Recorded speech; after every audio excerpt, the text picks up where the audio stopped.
디모데후서는 우리가 그 목회 서신이라고 이렇게 분류하고 있는데,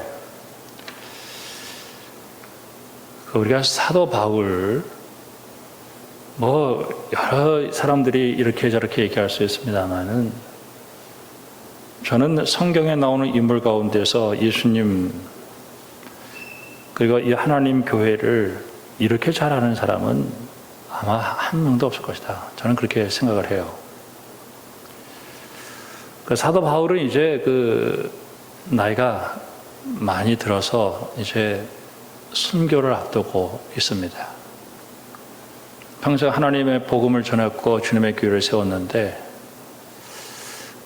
이 디모데라고 하는 사람에게 편지를 쓰면서 이 교회를 네가 잘 해야 되겠다 하는 얘기를 합니다. 이 디모데는 인간적으로 보면 상당히 유약한 사람이에요. 참 마음이 약하고, 그래서 조그만 상처를 받아도 눈물을 흘리고 또 육신적으로 굉장히 약한 사람입니다. 그리고 이제 맡겨줄 이 교회는 그 상황이나 그 사건들을 보면은 굉장히 열악한 상황 속에 교회가 있게 되어요. 이제 우리가 이제 읽으면은 이제 하나씩 제가 얘기한 게 이제 기억이 날 건데, 우리가 이 성경에 대한 얘기가 좀 많이 나옵니다. 근데 이 성경은 사실 많은 책들 가운데서 몇 권을 딱 뽑아서 이거 하나님 말씀으로 받자 이렇게 회의를 통해서 결의를 했어요. 거기에는 엄격한 기준이 있었습니다. 그리고 인간들의 회의였었지만은 성령께서 그렇게 하셨다 이렇게 생각을 해요. 그리고 그렇게 믿어요. 그런데 디모데가 살고 있었던 시대나 지금과 같은 시대 속에서 세속화의 이 상황은 굉장히 심했고, 특별히 반기독교 정서가 굉장히 심한 때를 지나고 있었습니다. 그래서 사람들은 하나님을 만나야 되고 신앙생활을 해서 복을 받아야 된다는 걸 다 알아요. 근데 인간은 타락했기 때문에 오지를 못하는 거예요. 근데 그들에게 하나님 말씀을 전한다라고 하는 것이 얼마나 힘이 드는 일인지 모릅니다. 그럼에도 불구하고 디모데에게 이야기하는 거예요. 너 충성스러운 주의 종들에게 하나님 말씀을 전해라. 그래서 군사로, 그리고 농사를 짓는 농사꾼으로, 그리고 운동 경기하는 사람 같이 만들어서 이 복음이 계속되어지게 해라 하는 얘기를 합니다. 특별히 이 디모데에게 한 말 가운데서 참 중요한 건 뭐냐면, 하나님의 종이 주님의 교회를 섬기면서 제일 중요한 거는 성경을 잘 분별해야 된다는 거예요. 그래서 길을 잃어버리고 멸망길을 가는 사람들에게 하나님 말씀을 잘 전해서 그들에게 생명길로 가게 해야 된다. 이 얘기를 디모데에게 하고 있어요. 그런데 사람들이 그 하나님 말씀에 귀를 기울이기보다는 세상의 이야기에 대해서 귀를 기울이고 있는 그런 사람들에게 말씀을 전한다는 것은 굉장히 힘든 일이에요. 저는 이 시대를 보면서 사람들이 이제 전철을 타고 가다 보면은 뭔가 이렇게 자꾸 들여다보고 있는 게 있는데, 핸드폰을 들여다보고 있어요. 정보의 홍수가 몰려오고 있는데, 정말 저 이야기가, 저 정보가 저 사람의 신앙에 유익이 될 것인가 아닌가 하는 것에 대해서 참 의심스러울 때가 참 많이 있어요. 그래서 이 시대는 하나님 말씀을 잘 분별해야 되는데, 오늘 이 사도 바울은 디모데에게 네가 하나님 말씀을 잘 분별해서 그 사람들을 그리스도 앞에 세워가야 된다 하는 게 오늘 이 디모데 후서가 되겠습니다. 나하고는 이 디모데 후서가 무슨 의미가 있겠나. 이거는 한 사도가 디모데에게 준 편지에 불과한데, 저는 여러분들이 하나님의 교회를 섬기면서 오늘도 제 설교가 이제 목사와 성도들과의 관계, 신앙적 관계를 대해서 얘기하면서 참 이 신앙적으로 내가 목회자가 목회할 때 나는 이 목회자의 이 목회에 좀 도움이 되는, 참 거칠고 또 피곤하게 하고 그러한 교인이 아니라 정말 이 목회자가 이 어려운 시대 속에서도 포기하지 않고 끝까지 목회하게 내가 어떻게 해서든지 도와줘야 되겠다 하는 마음을 가지고 아마 이 디모데후서를 읽으면은 여러분들에게 굉장히 도움이 되어질 것이라고 생각합니다.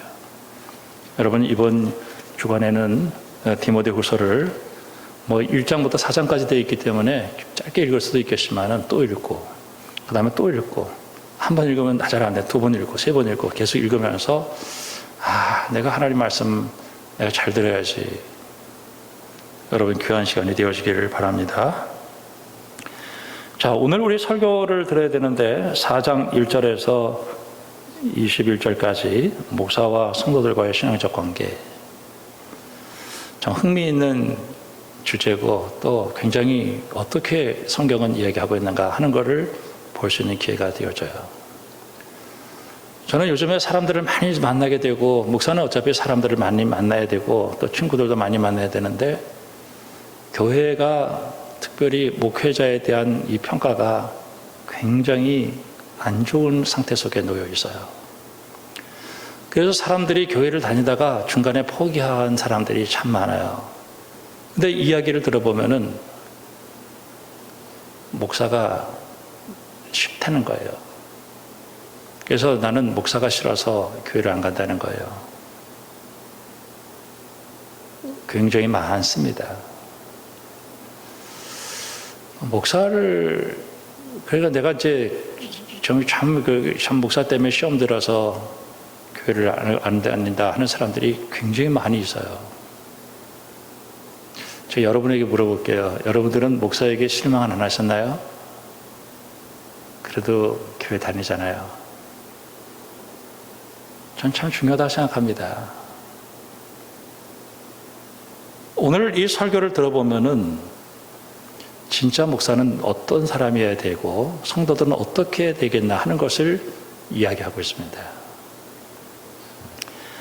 자, 고린도 교회를 보면서 제일 먼저 우리가 보고 싶은 것은 4장 21절에 너희가 무엇을 원하느냐? 내가 매를 가지고 너희에게 나아가랴? 사랑과 온유한 마음으로 나아가랴? 사도 바울은 오른 고린도 교회를 향해서 어떤 얘기를 하고 있냐면은 너희들 매를 좀 맞아야 되겠다 하는 얘기를 하는 거예요. 굉장히 어려운 얘기를 하겠다는 것이죠. 매를 맞아야 되겠다. 그러면 도대체 이 고린도 교회의 1장부터 4장까지 무슨 얘기를 써놨을까? 1장 11절 말씀을 보면은, 고린도전서 1장 11절 말씀에 내 형제들아 글로의 지편으로 너희에 대한 말이 내게 들리니 곧 너희 가운데 분쟁이 있다는 것이다. 사도 바울은 고린도 교회를 개척했고 아볼로가 양육을 했는데 이 교회가 분쟁이 일어나게 되었어요. 12절에 내가 이것을 말하거니와 너희가 각각 이르기를 나는 바울에게, 나는 아볼로에게, 나는 게바에게, 나는 그리스도에게 속한 자라 한다는 것이다. 그러니까 이게 교회가 나누어졌다는 거예요. 분열. 이 교회의 분열은 굉장히 심각한 상황을 이야기하고 있습니다. 3장 16절 말씀을 보면은 너희는 너희가 하나님의 성전인 것과 하나님의 성령이 너희 안에 계신 것을 알지 못하느냐? 누구든지 하나님의 성전을 더럽히면 하나님이 그 사람을 멸하시리라. 하나님의 성전은 거룩하니 너희도 그러하니라. 하나님의 성전을 더럽힌다라는 말을 하고 있어요. 그리고 그 사람 멸해버리겠다는 거예요.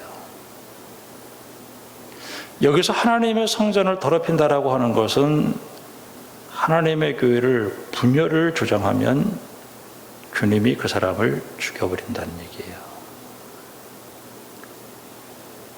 그만큼 사도 바울은 고린도 교회의 이 분열에 대해서 굉장히 심각함을 가지고 이야기하고 있다는 거예요. 거룩한 교회를 나누었다는 거예요. 그러면 왜 하나님의 교회가 나눠지기를 시작했을까? 왜 교회가 나눠질까? 우리가 로마서를 읽으면서 로마서 1장부터 16장까지 읽으면서 사도 바울은 선교사예요. 교회도 개척했고 복음을 증거하고. 근데 사도 바울은 땅끝까지 복음을 증거하고 싶었어요. 그런 예수에 미쳤기 때문에 예수님을 전해야 된다 하는 생각이 있었어요. 근데 스페인까지 가고 싶었는데 선교 헌금이 없는 거예요. 그러니까 로마 교회를 통해서 어떻게든지 자금을 얻어내기를 원했는데 로마 교회가 분열되어 있어요. 싸우고 있어요. 14, 15장에.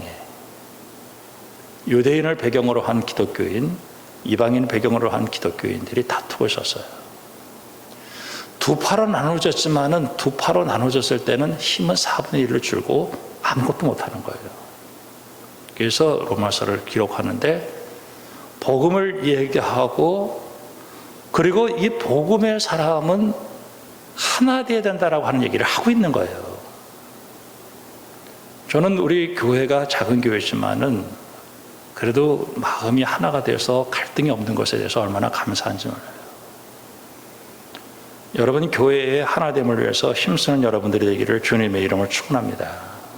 근데 이게 무슨 큰 일 때문에 벌어졌던 게 아니라 물론 그 배후에는 그런 그 입장들이 있어서 갈라졌지만은 사소한 것을 가지고 싸우게 되는데 로마서 14장 17절에 하나님의 나라는 먹는 것과 마시는 것이 아니요 오직 성령 안에서 의와 평강과 희락이다. 이로써 그리스도를 섬기는 자는 하나님을 기쁘시게 하며 사람에게도 칭찬을 받는다. 그러므로 우리가 화평한 일과 서로 덕세우는 일을 힘쓴다.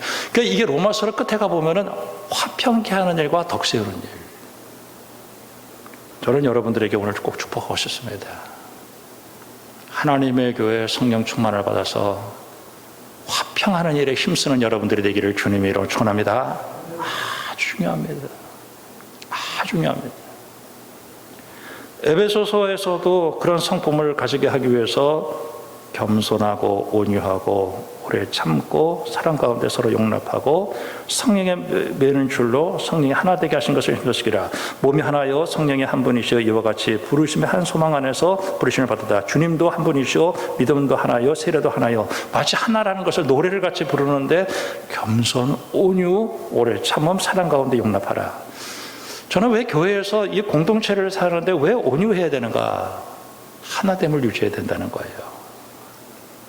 그러면서 이제 그 에베소서 4장 끝부분에 가서 보면은 뭐라고 얘기하냐면은 14절에 이는 우리가 이제부터 어린아이가 되지 아니하여 사람의 속임수와 간사한 유혹에 빠져 온갖 교훈의 풍조에 밀려 요동하지 않게 하려 함이라.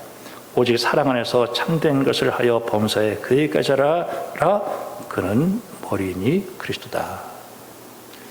여기서 이 교회의 이 하나됨을 이루지 못하고 하는 것을 사도 바울은 뭐라고 얘기했냐면은 어린아이다라고 얘기하는 거예요. 이 성숙한 사람이라고 하는 것은 그 공동체의 이 화평과 거룩함을 유지하기 위해서 어떻게 헌신하느냐에 따라서 그 사람이 성숙하다 하는 것을 이야기하고 있습니다. 교회는요, 참 다양합니다. 경상도 사람도 있고, 강원도 사람도 있고, 충청도 사람도 있고, 전라도 사람도 있고, 이북 사람도 있어요. 부자도 있고, 가난한 사람도 있어요. 배운 사람도 있고, 배우지 못한 사람들도 있어요.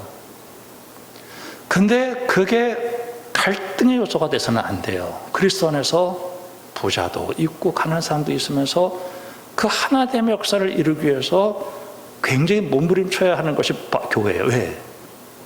교회가 다양성 속에서 하나됨을 이루어야 선교적 사명을 감당할 수 있기 때문에 그래요. 고린도전서 3장을 보면은 1절에 형제들아 내가 신령한 자들을 대함같이 너희에게 말할 수 없어서 육신에 속한 자 곧 그리스도 안에서 어린 아이들을 대함과 같이 하노라. 내가 너희를 젖으로 먹이고 밥으로 아니하였노니 이는 너희가 감당하지 못할 것이니와 지금도 못하리라. 너희는 아직도 육신에 속한 자로다. 너희 가운데 시기와 분쟁이 있으니 어찌 육신에 속하여 사람에 따라 행함이 아니리요. 어떤 이는 말하되 나는 바울에게라 하고 다른 이는 나는 아볼로에게라 하니 너희가 육의 사람이 아니리요. 그러니까 이 분열과 시기, 분쟁이 있는 곳은 배입이다라고 얘기를 하는 것이고, 그런 육에 속한 사람이다라고 얘기하면서 영에 속하고 성숙한 사람은 주님의 교회의 이 거룩, 이 하나됨을 위해서 헌신한 사람이다라고 얘기하고 있는 거예요. 그래서 이제 이 목사에 대해서 얘기를 하는데, 교육자들에 대해서 얘기하는데 3장 6절에 나는 심었고 아볼로는 물을 주었다. 이 심었다라고 하는 것은 개척했다라는 뜻입니다. 그리고 물을 주었다라고 하는 것은 양육을 했다라는 얘기예요. 근데 자라게 하시는 분은 하나님이셨다. 그런즉 심는 이나 물 주는 이는 아무것도 아니로되 오직 자라나게 하시는 이는 하나님뿐이다. 저는 때때로 보면은 목회자가 무슨 하나님보다 높아진 교회도 참 많아요. 참 이상하죠. 하나님은 찾을 수는 없는데 목사만 있어요. 오늘 성경은 분명히 얘기합니다. 바울도 아무것도 아니고 사도 오늘 이 아볼로도 아무것도 아닌데 하나님뿐이다. 그리고 터가 있는데 거기가 그리스도인데 그 위에 집을 세우는데 그들이 수고한 대로 상을 받을 것뿐이 없다. 좋게 수고한 사람은 좋은 상을 받을 거고, 이렇게 그 불탈질 것을 가지고 세웠으면 간신히 구원만 받을 것이다 라고 얘기하고 있는 거예요. 목사가 아무리 높아도 그 사람을 중심으로 해서 교회를 깰 수가 없다라고 하는 얘기를 하는 거예요. 저는 그 목회하면서 사람들이 저를 좀 이렇게 냉정하다고 얘기할지도 몰라요. 저는 모든 사람에게 다 잘하려고 하지 어떤 사람을 특별히 내 사람으로 만들고 저는 그런 생각은 조금도 없습니다. 왜? 교회는 주님의 것이기 때문에 그래요. 목사의 것도 아니에요. 목사는 수고한 대로 상을 받으면 되는 거예요. 끝이에요. 목사가 하나님도 아니고 그리스도도 아니에요. 교회의 주인은 주님이셔요. 그래서 이제 교회가 이제 분열이 됐는데, 그럼 왜 교회가 분열이 되냐 이거예요. 성도들에게는 문제가 없느냐? 성도들은 어떤 문제가 있냐면은, 제가 여러분에게 물어볼게요. 하나님이 눈에 보여요, 안 보여요? 안 보이죠? 목사는 눈에 보여요, 안 보여요? 보이죠? 눈에 보이는 것을 따라가는 게 쉬워요? 눈에 안 보이는 것 따라가는 게 쉬워요? 보이는 것 따라가는 게 쉬워요. 그러니까 사람들은 쉬운 것을 택한 거예요. 눈에 보이지 않는 하나님을 따르기를 포기하고 눈에 보이는 사람을 따르기를 시작했다는 거예요. 이게 고린도 교회였어요. 저는 성도들에게 그런 얘기를 합니다. 목사님, 제가 교회에 하나님 보고 다니지 사람 보고 다니나요? 정답입니다. 물론 사람에게도 중요하지만은 제일 기본적인 것은 하나님과의 관계 속에서 신앙이 된 사람이 그 사람이 사람과의 교제도 되어지는 거예요. 근데 그러면 사람에게 어떤 문제가 생기냐는 거예요. 누가 더 말을 잘하느냐, 누가 더 설득력이 있느냐, 누가 더 설교를 잘하느냐. 여러분, 예배 드리러 온 거지 목사 설교 들으러 온 거 아니에요. 내가 예배 드리는 가운데서 찬양대도 있고 기도도 있고 그다음에 성도의 교제도 있고 그 가운데서 설교가 한 부분이지 설교를 듣기 위해서 이 자리에 온 거 아니에요. 저는 설교 들으러 왔다고 생각하면 그건 잘못됐다고 생각해요. 그 가운데서 설교가 한 부분이지 설교가. 그러니까 누가 더 설교 잘하느냐. 사도 바울은 1장 17절에서 그리스도께서 나를 보내시면 세를 베풀려 하시면요 복음을 전하게 하십니다라고 얘기하면서 이로써 말의 지혜로서 하지 아니함은 그리스도의 십자가가 헛되지 않게 하려 합니다. 말의 지혜로 하지 않았다는 거예요. 그러면 설교를 잘하면 얼마나 잘하냐. 제가 설교를 잘하면 얼마나 잘하고 종종 우리 교회들이 예전에 어떤 교회가 일산에서 목사님 설교 잘하니까 그 교회 가자고 성경만 얘기한다 그래서 우리 목사님도 성경만 얘기해 그랬다고 얘기한 적이 있는데 그거 잘못된 것입니다. 1장 19절 말씀에 기록된 바 내가 지혜 있는 자들의 지혜를 멸하고 총명한 자들의 총명을 폐하리라 하였으니 지혜 있는 자가 어디 있느냐 선비가 어디 있느냐 이 시대의 변론자가 어디 있느냐 하나님께서 이 세상의 지혜를 미련한 것이 한 게 아니냐 하나님의 지혜에 있어서는 이 세상이 자기의 지혜로 하나님을 알지 못함으로 하나님께서 전도에 미련한 것으로 믿는 자들을 구원하기를 기뻐하셨다. 인간의 지혜가요 하나님의 지혜에 비교하면요 비교 상대가 안 된다는 얘기예요. 그러면서 하나님께서는 어떻게 하셨느냐? 전도에 미련한 거. 전도에 미련한 게 뭐예요? 십자가의 도를 얘기하는 거예요. 이거는요, 인간의 지혜로 알 수가 없습니다. 유대인은 표적을 구하고 헬라인은 지혜를 찾으나 우리는 십자가에 달리신 그리스도를 전한다. 사도 바울은 십자가에 달리신 예수님만 그냥 단순하게 전했을 뿐이에요. 참 이 2장 4절에서도 보면은 내 말과 내 전도함이 설득력 있는 지혜 있지 아니하고 다만 성령의 나타나심과 능력이 있다. 제가 이 말씀을 준비하면서 누가복음 14장에 있는 말씀이 생각이 났어요. 어떤 사람이 큰 잔치를 벌였어요. 그리고 초청을 했습니다. 가겠습니다. 가서 잔치의 그 풍성함을 얻기 위해서 간다는 거예요. 근데 2차 초청하는데 모두 다 거절해. 모두 다 거절했다 그랬어요. 나는 장가 가야 되고 나는 소를 사야 되고 나는 뭐 했고 해서 제가 거기서 깨달은 게 하나님에게 가는 거 그리고 예배 드리고 그리고 하나님께 나와서 말씀 듣고 하는 게 축복이라고 하는 것은 알지만은 이게 뭔가 세상에 있는 걸 포기하지 못하는 타락한 인간의 마음이구나. 저는 사람이 하나님의 말씀 듣고 여러분들도 다 그랬을 거예요. 교회에 어렸을 때부터 다녔던 사람들은 습관적으로 다녔겠지만은 하나님의 말씀 듣고 옳은 거 다 알아요. 그리고 내가 그 하나님께 나가야 복을 받는다는 거 다 알아요. 근데 그걸 거절한단 말이에요. 100이면 100 다 거절한단 말이에요. 왜? 세상에 있는 것을 놓지를 못하는 거예요. 타락한 인간의 마음이 그래요. 좋은 거 알면서도 그게 죽는 길인 줄 알면서도 그 가는 거예요. 그 길을. 그러면 그 사람을 어떻게 구원하느냐? 가난하고 몸이 불편하고 맹인들 저는 자들을 데려다가 강제로 데려다 치고래. 강제로. 제가 이 말씀 보면서 기가 막히다. 성령께서 역사하지 않으면 예수를 믿을 수가 없다는 얘기예요. 사도 바울은 성령의 능력으로 인간의 지혜와 설득력으로 하지 않고 자기는 성령의 능력으로 사람의 마음이 깨지기를 바라고 그것만을 바라보고 기도했다는 얘기를 하고 있어요. 성령의 역사를 바라보는 거예요. 전 기도했습니다. 주일날 우리 교회 성도들이 올 때 성령께서 그 마음을 열어달라고.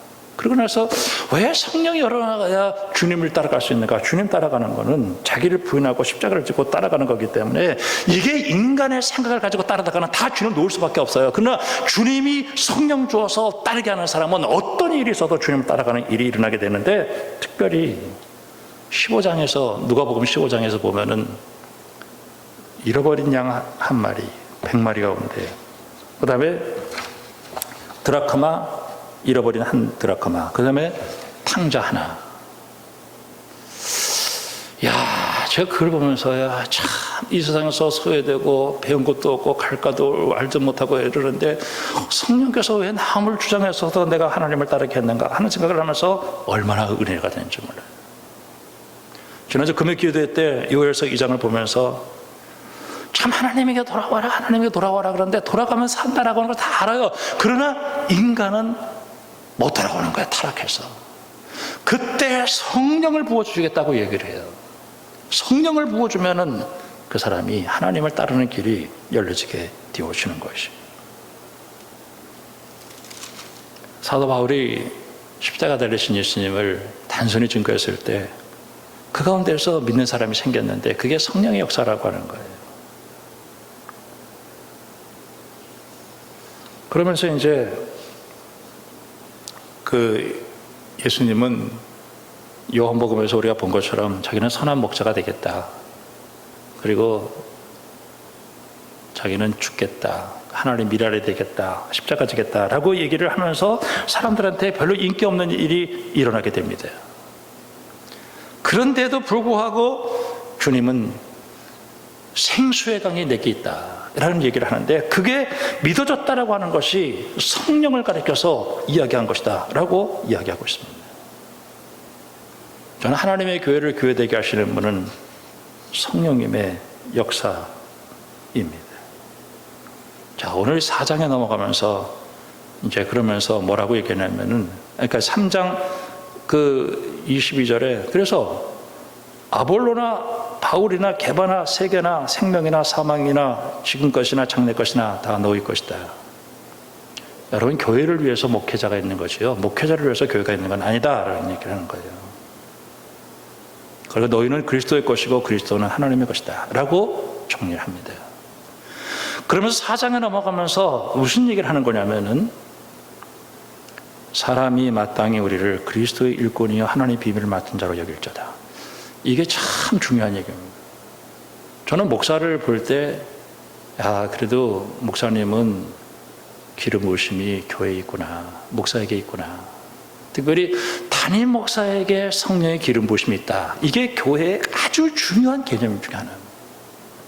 그러면서 저건 하나님의 그리스도의 일꾼이구나, 복음을 가지고 있구나, 우리에게 복음을 전해주는 사람이구나 하는 것을 인정하면서 그 사람들에게는 충성이 필요하다. 너희에게나 다른 사람에게나 판단받는 것이 내게 매우 작은 일이라도 나는 나를 판단하지. 여러분, 저는 목회자를 볼 때요, 성도를 위해서 목회자가 있지만은 그 목회자를 절대 육적으로 판단하지 마세요. 그 사람이 공부를 못했거나 혹은 그 사람이 못생겼거나 그 사람이 육신적으로 부족하더라도 절대 판단하지 마세요. 그거를 판단할 분은 하나님이에요. 나는 그를 통해서 오늘을 살아가는 나에게 필요한 하나님의 말씀을 듣는 것으로 족하다는 거예요. 그렇게 인정하라고 하는 거예요. 그러면서 나중에 다 들춰낼 거고 각 사람에게 하나님으로부터 칭찬이 있을 것이다. 6절에 형제들아, 내가 너희에게 이 일에 나와 아볼로를 들어서 본을 보였다. 사도 바울은 그렇게 살았던 것 같아요. 이는 너희로 하여금 기록된 말씀 밖으로 넘어가지 말라 한 것을 우리에게서 배워서 서로 대적하여 교만한 마음을 가지지 말라. 여러분, 이 강단에서 수고하시는 목회자가 있어요. 어느 교회든지 다 그래요. 성도들이 그 목회자의 말씀을 들어서 자라고 있기 때문에 그 목회자의 신앙을 넘어설 수가 없다 이 말이에요. 그러므로 항상 교만한 마음을 갖지 말고 그 말씀 밖으로 넘어가지 말기를 위해서 조심하라고 하는 얘기예요. 그러면서 너희 중에 받지 아니하는 것이 무엇이냐? 내가 나의 나됨이 하나님의 교회에 그 설교를 통해서 내가 들으면서 내 신앙이 여기까지 됐으니까 극히 겸손하게 해야 된다라는 얘기를 하는 거예요. 저는 어떤 목사님은 유학을 갔다 와서 혹은 그 부모가 무슨 좋은 백이 있어서 아버지가 목회고 그 다음에 그런 사람들이 있고 하는 이런 것들이 있지만은 저는 그런 걸 판단하지 말고요. 그냥 목사는 우리에게 하나님 말씀을 전해주는 사람이다 하는 것을 인정하고 그리고 그 사역을 통해서 하나님께 영광 돌릴 수 있게 해야 된다 하는 얘기를 하고 있는 것입니다. 그러니까 리더십이 필요한 것처럼 이 리더십에 따라가는 이 팔로워, 따라가는 사람들도 이런 마음 자세를 가져야 된다라고 얘기하면서 무슨 얘기를 하는 거냐면 11절 말씀에 내가 이 시간까지 줄이고 목마르고 헐벗고 매맞고 정처 없이 수고하고 손으로 일을 하고 모욕을 당한 즉 축복하고 박해를 받은 즉 참고 비방을 받은 즉 권면하니 우리로 지금까지 세상에 더러운 것과 만물의 찌꺼기같이 되었다. 야, 목회자가 성도를 세우기 위해서 온갖 핍박과 혼란 속에서 하나님께서 더러운 것과 만물의 찌꺼기같이 두었지만은 그러나 그를 찌꺼기처럼 대하지 말고 그 사역을 위해서 그렇게 했지만은 그것을 인간적으로 판단하지 말고 어떤 사람은 잘생겼고 어떤 사람은 이렇게 못생겼고 이러지 말고 그냥 하나님 말씀으로 받아들여서 주님의 교회에 하나님을 따르는 마음으로 주님의 교회의 목회자를 중심으로 해서 교회가 하나됨을 이룰 때 하나님의 교회는 영적 질서가 세워지고 하나님 기름 부심이 있다라는 얘기를 하고 있는 거예요. 그러면서 14절에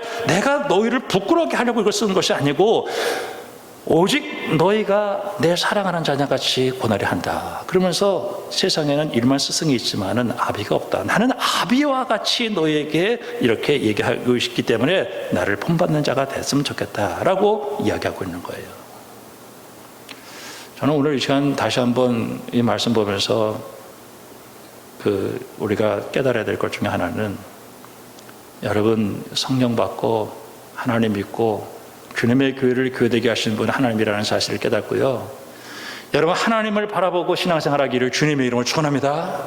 그리고 목회자는 나에게 하나님 말씀을 전해주는 사람이라고 하는 그 사실을 깨닫고 그 영적인 권위를 인정해야지 그 목사를 중심으로 해서 교회를 깨트리고 하나님을 어지럽히고 교회를 어지럽히는 것은 절대로 안 된다는 얘기를 하고 있는 거예요. 아멘입니다. 저는 이 말씀을 통해서 사도 바울이 얼마나 하나님의 교회를 그러면서 18절 말씀에 보세요. 어떤 이들은 내가 너희에게 나가지 아니할 것 같이 스스로 교만하여졌으나 주께서 허락하시면 내가 너희에게 속히 나가 교만한 자들의 말이 아니라 그들의 능력을 보겠으니 하나님의 나라는 날에 있지 아니하고 오직 능력에 있습니다. 여러분 주님의 교회를 사랑하시기 바랍니다. 저는 지금 제가 이 설교를 하면서도 한국교회 특별히 하나님의 종들 참 이 시대의 반기독교적인 정서 세속화 그래서 교회가 뭔지도 또 목회자가 누구인지도 모르고 그냥 세상 사람들의 논리를 따라서 마음대로 비판하고 마음대로 판단해서 이 교회의 목회 사역을 힘들게 하는 일들이 얼마나 많이 일어나는지 몰라요. 여러분 오늘 이 말씀을 잘 깨닫고요. 목회자는 정말 이 성도를 위해서 있는 거지 목회자를 위해서 성도가 있는 것은 아니에요. 그러나 성도를 위해서 목회자가 있지만은 그 목회자는 하나님의 말씀을 전하는 사람이다 하는 사실을 깨닫고 여러분 위해서 기도하고 그리고 그 영적 권위를 잘 인정하고 주님께 영광 돌리는 그러한 능력의 예배가 믿음의 사람들이 되기를 주님의 이름으로 축원합니다. 기도하겠습니다. 하나님 아버지 고맙습니다.